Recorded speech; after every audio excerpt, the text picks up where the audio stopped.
guys hello স্বাগতম জনাইছো নতুন এটা ভিডিও লৈ আজি আমি গুৱাহাটী আছো আজি আমাৰ 4 নম্বৰ দিন হয় গুৱাহাট আৰু আমি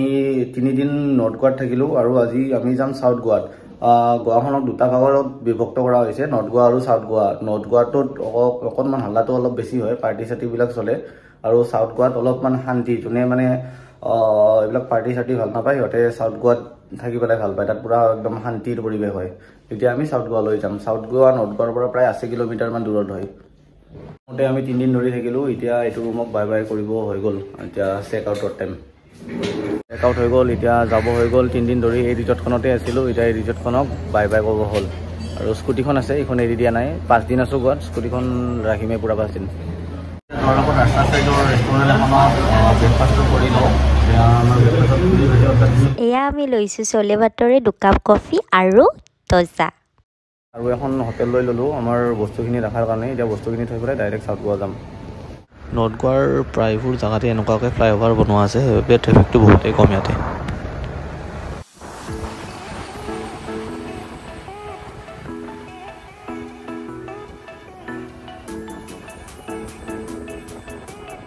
এতিয়া প্ৰায় 60 কিলোমিটাৰ আহিলো আৰু 20 কিলোমিটাৰ আছে সাউথ গুৱালৈকে নৰ্থ গুৱাৰ পৰা সাউথ গুৱা অহা ৰাস্তাটো বহুত বেছি ধুনীয়া ৰাস্তা হয় গুৱাহাট আহিলে আপোনালোকে কোনো ধৰণৰ ট্ৰাফিক জাম নাপায় ইয়াত একদম ফ্ৰী ৰাস্তা হয় সেইকাৰণে ইয়াত গাড়ী চলায়ও ভাল লাগে আৰু লগতে ইয়াৰ মানুহবোৰ বহুত হেল্পফুল হয় আৰু ইয়াৰ মানুহৰ বিহেভিয়াৰ বিলাকো বহুত বেছি ভাল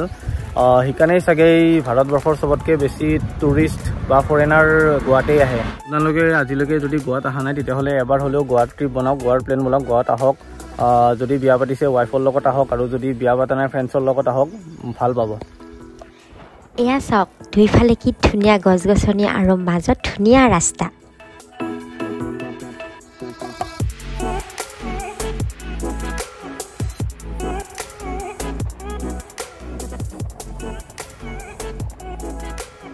আমি সাউথ গুৱা পামেই আৰু 5 কিলোমিটাৰ মান বাকী আছে এতিয়া আমি ৰাস্তাৰ কাষত কুৱেৰৰ ৰখাই আছো ৰাস্তাৰ সাইডত ৰখি ৰখি কিবা কিবি খাই গ'লে সোনকালে গৈ পোৱা যেন লাগে আমি সাউথ গুৱাৰ প্ৰথমটো ডেষ্টিনেশ্যনত আহি পাই গ'লো এতিয়া আমি আছো পালোলেম বিচত আৰু ইয়াতে ইমান হাল্লা নাই একদম শান্তিৰ পৰিৱেশ হয় আৰু ইয়াতে আমাৰ ইণ্ডিয়াতকৈ ফৰেনাৰ মানুহবিলাক বেছি থাকে এইটো বিচত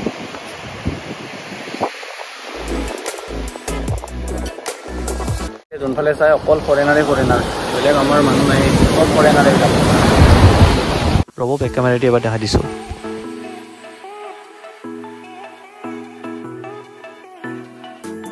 এই গৰমত ৰ'দ পোৱাই আছে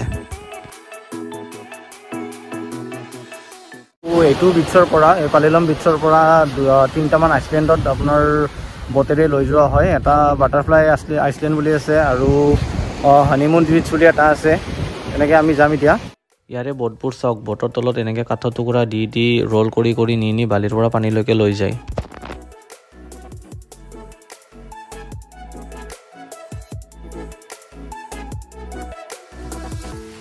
এই জাহাজখনত উঠি পেলাই সাগৰৰ মাজত দ্বীপ এটালৈকে আহিলোঁ এইটো হানিমুন বিচ বুলি কয় এইখিনি বেলেগ একো নাই এটা আইলেণ্ড এটা হয় নামটো হানিমুন বিচ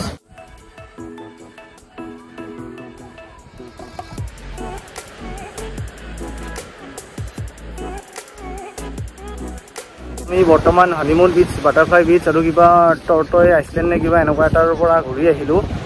তাত বটত পুৰা পানী উঠি আছিলে সেইবাবে তাতে ভিডিঅ' বনোৱা নহ'ল বেলেগ একো নাই আমাৰ মানে সাগৰৰ মাজত দ্বীপ এটাত লৈ গৈছিলে আৰু অলপ টাইম নামাই পেলাই আৰু উঠাই পেলাই লৈ আহিলে আমি হানিমুন বিচ মাংকি আইচলেণ্ড আৰু টৰ্টয় আইচলেণ্ড আছিলে চাগে এইকেইটা চাই পেলাই আমি এতিয়া আৰু এবাৰ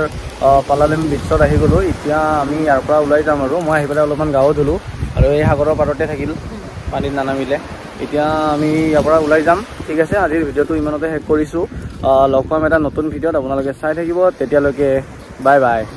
ধন্যবাদ সাগৰত কিবা নাম লিখি লাপচি নাকি দি গৈছে আৰু এই খচি মুচি আছে এইফালে তোমাক কেনেকৈ চাই আছে দে বলা